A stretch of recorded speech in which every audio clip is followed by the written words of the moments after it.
সর্বপ্রথমে এটা একটা সরকারি পরিষেবা প্রদান অনুষ্ঠান আছে এবং জেলা প্রশাসন যেখানে ঠিক করছে সেখানেই হবে।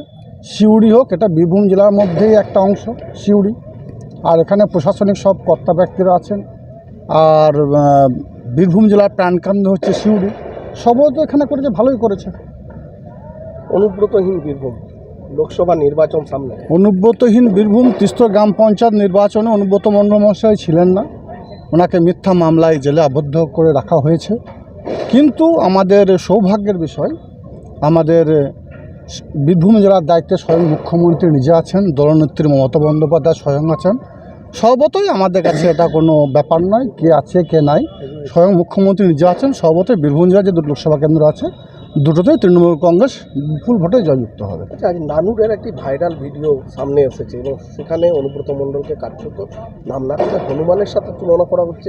এবং কে কোথায় কে কী বলছে সে নিয়ে বিচার বিবেচনা করার মতো সময় আমার নেই, কারণ মানুষ কার মুখে হাত দেবে রাখুন, কে কোথায় কি বলছে সে দেখে আমি দেখিও না ভিডিওটা যদিও। আর এই ধরনের কেউ কোনো কথা বলবে সেটাকে আমি ভালো চোখে নিও না, কারণ অনুব্রত মণ্ডল মহাশয় আছে আমার রাজনৈতিক অভিভাবক। বারবার আমাদের সামনে বলেছি, আমার পাশের গ্রামের বাসিন্দা উনি, দীর্ঘদিন ধরে একসঙ্গে রাজনীতিটা করেছি।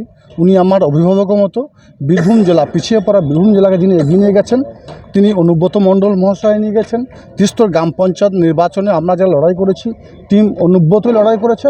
আগামী দিনে যে দুটো লোকসভা কেন্দ্র আছে বীরভূম জেলায় টিম অনুব্রতই লড়াই করবে এবং দুটোতেই তৃণমূল কংগ্রেসে জয়যুক্ত হবে।